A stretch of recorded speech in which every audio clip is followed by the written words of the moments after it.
लखनऊ की गौरवशाली शख्सियत सर एम.एस. अलहुदा की 24वीं पुण्यतिथि पर विचार गोष्ठी आयोजित की गई। श्रमिक आंदोलन के इस महान नेता के योगदान को याद करते हुए उन्हें भावभीनी श्रद्धांजलि अर्पित की गई। पहले तो मैं अपना इंट्रोडक्शन दे दूं। बहुत से हमारे प्रेस के भाई नए हैं, यहाँ पहली बार हमारे गरीब खाने पे तशरीफ़ लाए हैं। मैं शुक्रिया भी अदा करता हूँ आप लोगों का। और ये जो प्रेस कॉन्फ्रेंस रखी गई है, ये स्वर्गीय सर मोहम्मद सरूर हुदा के नाम से के पुण्यतिथि के अवसर पे रखी गई है, जो कि मेरे पिताजी थे। मैं उनका बड़ा लड़का हूँ। मेरा नाम डॉक्टर फिरोज मोहम्मद अलहुदा है। असल कहना ये और आपको जान के हर्ष होगा और खुशी भी होगी कि आपके लखनऊ के रहने वाले थे और विश्वविख्यात व्यक्ति थे। उन्होंने ट्रेड यूनियन की दुनिया में बहुत नाम कमाया और बहुत बड़े ट्रेड यूनियनिस्ट थे, जिनको इंग्लैंड से लेकर ऑस्ट्रेलिया तक और ऑस्ट्रेलिया से लेकर अमेरिका तक आज भी उनको बहुत सम्मान के नाम से ट्रेड यूनियन वाले और लेबर यूनियन वाले लोग और लेबर ऑर्गेनाइजेशन उनको याद करती हैं। और दूसरा बहुत बड़ा कारनामा उन्होंने किया था 1971 में, जब बांग्लादेश की वार हुई थी। पाकिस्तान दो टुकड़े में बंट गया था और इंडिया ने हेल्प करके बांग्लादेश बनवाया। ईस्ट पाकिस्तान अलग हो गया, वेस्ट पाकिस्तान अलग हो गया। उस समय बहुत से बिहारी जो थे वो बांग्लादेश में स्ट्रैंडेड हो गए थे। उनको न पाकिस्तान एक्सेप्ट कर रहा था, न बांग्लादेश एक्सेप्ट कर रहा था। करीब 2.5-3 लाख बिहार के लोग वहाँ फंसे हुए थे, जिनको हम लोग उर्दू स्पीकिंग कहते हैं या हिंदी स्पीकिंग।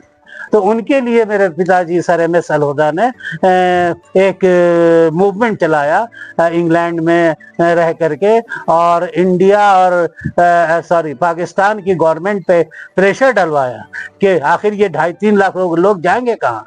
वहाँ रहेंगे तो बंगाली मार देंगे उनको, और पाकिस्तान उनको लेना नहीं चाहता कि जो है जहाँ पड़े रहे, हमसे कोई मतलब नहीं है। तो ऐसा तो नहीं चलेगा। तो फिर आपने पाकिस्तान ने कहा हमारे पास पैसा नहीं है, हम ऐसे लोगों को रखेंगे कहाँ से खिलाएंगे, कैसे उनको रिहेबिलिटेट करेंगे, कैसे उनके जीवन यापन में हम मदद करेंगे, कहाँ से उनको नौकरी देंगे, उनको बच्चों को हम पढ़ाएंगे। और दुनिया भर के बहाने पाकिस्तान ने करना शुरू किया। तो पिताजी ने करीब 2.5-3 बिलियन डॉलर इकट्ठा किया, पूरे वर्ल्ड से रिक्वेस्ट करके कैंपेन चला दिया। और पाकिस्तान से कहा गया तुम बताओ कि तुम्हारा कितना खर्चा हो गया, हम लोग देंगे, तुम्हारे पास पैसा नहीं है, लेकिन उनको तुमको लेना पड़ेगा।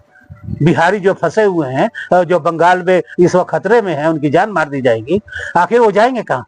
हम तुमको पैसा देंगे, तुम बताओ कितना पैसा चाहिए। तो 2.5-3 बिलियन डॉलर आपने हमारे पिताजी ने सर एम.एस. अलहुदा ने इकट्ठा किया और करवाया, और पाकिस्तान गवर्नमेंट के एक्सचेकर में उस पैसे को इंग्लैंड से अमेरिका से ट्रांसफर कराया गया, बाकायदा गवर्नमेंट टू गवर्नमेंट।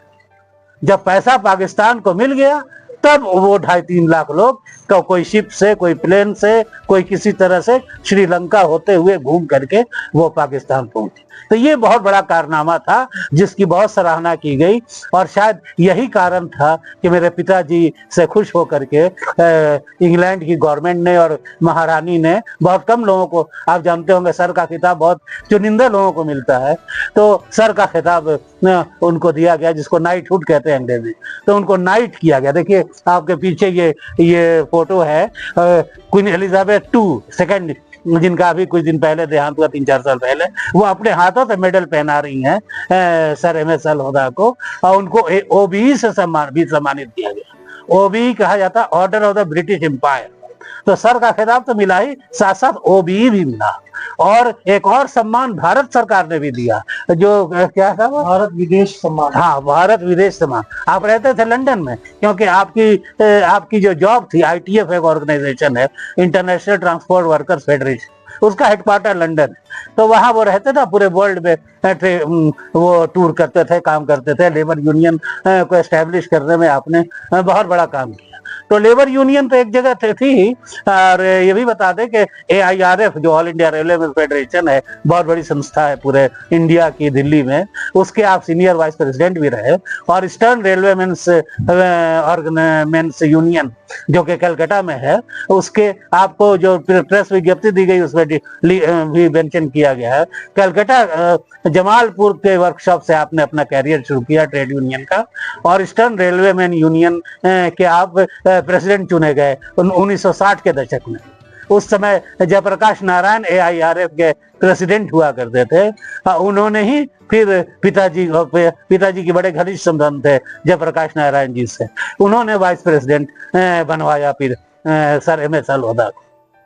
तो ये ब्रीफ एक बात है। और फिर फिजी आइलैंड में, वहां इंडियंस के साथ जुल्म हो रहा था, जो कि न्यूजीलैंड के पास एक छोटा सा टापू है, वहां भी भारतीय लोग बहुत बसे हुए हैं, उनके ऊपर वहां के लोगों ने जुल्म करनी शुरू किया। तो आप इंग्लैंड से फिजी आइलैंड गए, वहां आपने मूवमेंट चलाया और वहां के भारतीय लोगों को इंसाफ दिलाया और उनको वहां शांति से रहने का मौका मिला। तो इस प्रकार आपको बहुत सारी उपलब्धियां हैं, बहुत सी किताबें लिखी गई हैं हमारे पिताजी के नाम पे। और एक किताब अपनी उनकी भी है, हाँ, तो वो दिखा दो वो किताब। तो बहुत सी किताबें लोगों ने लिखी हैं। आप लोग अगर गूगल में जाएं तो या विकिपीडिया में, तो आप लोगों को काफी डिटेल मिलेगा। और उन्हीं की याद में आज हम लोग बैठे हैं, आप लोग आए, बहुत बहुत शुक्रिया है।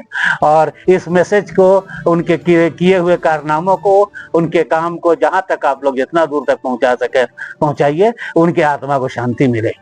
बहुत बहुत धन्यवाद। कौन कौन उपस्थित रहा? सॉरी, आर्मी के कर्नल साहब हैं मिश्रा जी, हरीश मिश्रा जी, हमारे पड़ोस में रहते हैं। कुछ लोग और आने वाले थे, लेकिन किसी कारणवश किसी का पत्नी का एक्सीडेंट हो गया, जिसकी वजह से नहीं आए। हमारे आफाक साहब हैं, हमारे लड़के हैं सबसे छोटे शारिक अलहुदा, MA फाइनल के स्टूडेंट हैं। और मैं हूँ, मैं भी शामिल हूँ। फेडरेशन है या ITWF है, इंटरनेशनल ट्रांसपोर्ट वर्कर्स फेडरेशन। हमने बचपन में पूछा था अब्बा से कि आप जो इतना टूर करते हैं अब्बा, तो इससे क्या मिलता है, क्या हासिल होता है? तो बोले, बेटा जैसा तुम टूर कर, मैं उस समय फार्मास्यूटिकल इंडस्ट्री का सीनियर मैनेजर था, यंग था लेकिन अच्छी बड़ी पोजीशन पे था, ऑल इंडिया पोजीशन मेरी थी, बॉम्बे में मैं पोस्टेड था। तो पिताजी ने यही कहा, जिस तरह तुम अपना सेल प्रमोशन करते हो अपनी मेडिसिन का, वैसे ही हम लोगों को सेल्स प्रमोशन करना पड़ता है अपने ट्रेड यूनियन एक्टिविटीज का। और आज जिस स्थान पे, काफी बड़ी ऑर्गेनाइजेशन है ITWF, international transport worker federation, और AIRF के बारे में तो आप लोग जानते ही हैं कितनी बड़ी, इस वक्त 1 मिलियन से ज्यादा उनका जी नारायण जी का, वो हमारे पिताजी PSP में, उस समय PSP हुआ करती थी, प्रजा सोशलिस्ट पार्टी। तो